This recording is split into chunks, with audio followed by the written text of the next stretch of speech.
Эфирда Татарстан яңалыклары программасы дәвам итә. Хәзер матбугат күзәтүенә тукталырбыз. Аның белән сезне журналист Миңназым Сәфәров таныштыра. Хайырлы көн, мөхтәрәм телевизор караучылар. Бүген татар матбугаты ниләр турында яза дигән сорауны кую урынсыз булыр иде. Җәмгыятьнең теленнән төшмәгән кыт чыкмалы фаҗига турында да билгеле. Ятсак та, тырсак та телебездә шул җан шөткеч җинаять. Халыкка хас булганча мәктәптәге атуның нечкәлекләре, уйлап чыгарылган фактлар кешеләрне аптырашта калдырган вакытта нәкъ менә тикшереп, ачыклап язуны алга сөргән матбугат чаралары бүген айрыуча тансык. Шәһри Казан газетасының әлеге вакыйга булганнан икенче көнендә үк сан тутырып язмалар бирүе бер дә гаҗәп түгел. Тормыш үзе журналистларны тиз җәһәт булырга мәҗбүр итә. Шулай да бер көн аралыгында гына Россиядә гомер бакый алга калкып чыга торган кем гаепле, нәрсә эшләргә дигән сорауларга җавап бирү өчен вакыт, зиһен җыю, фактларны җентекләп өйрәнү, анализлау таләп ителә. Шулай да газета бу мәңгелек сорауга җавапны үзенчә табарга тырышкан. Әйе, кулына утлы корал тоттырып, Казан урамнарыннан барган кешене күрмәвебезне дә, аңа корал бирүгә катнашып булганнарны да гаеплеләр сафына кертеп буладыр. Әмма җинаятьтә гаеп бер генә яклы була алмый. Мәсьәләгә киңрәк карарга вакыты һәм мөмкинлеге булган Ватан Татарстан газетасы 8 кешенең җанын кыеп, ничәмә гомерлек төзәлмәс яра салган җинаятьнең төбендә безне битарафлыкка китергән тормыш рәвешебез, алып барган сәясәтебез, буталган кыйбылабыз ята дигән нәтиҗә чыгарган.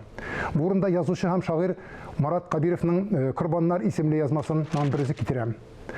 Мәктәп совет чорында белем бирү урынына түгел, яхшы тәрбия бирү системасы да иде. Бүген ничек?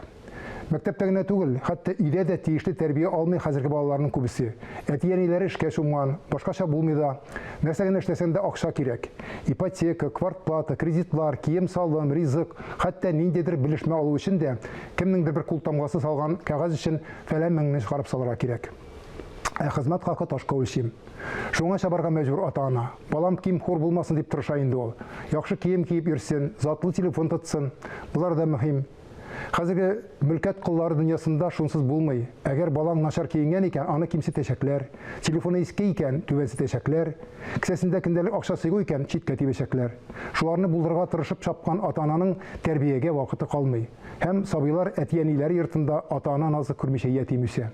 Бәлки күңелдәге нәфрәт, явызлыкның чыганагы шушыдыр әле. Үзек тәмам. Язучы белән килешергә дә, килешмәскә дә була.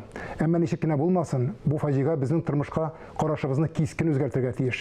Хакимияттәгеләрнекендә, ләкин иң беренче чиратта безнекен.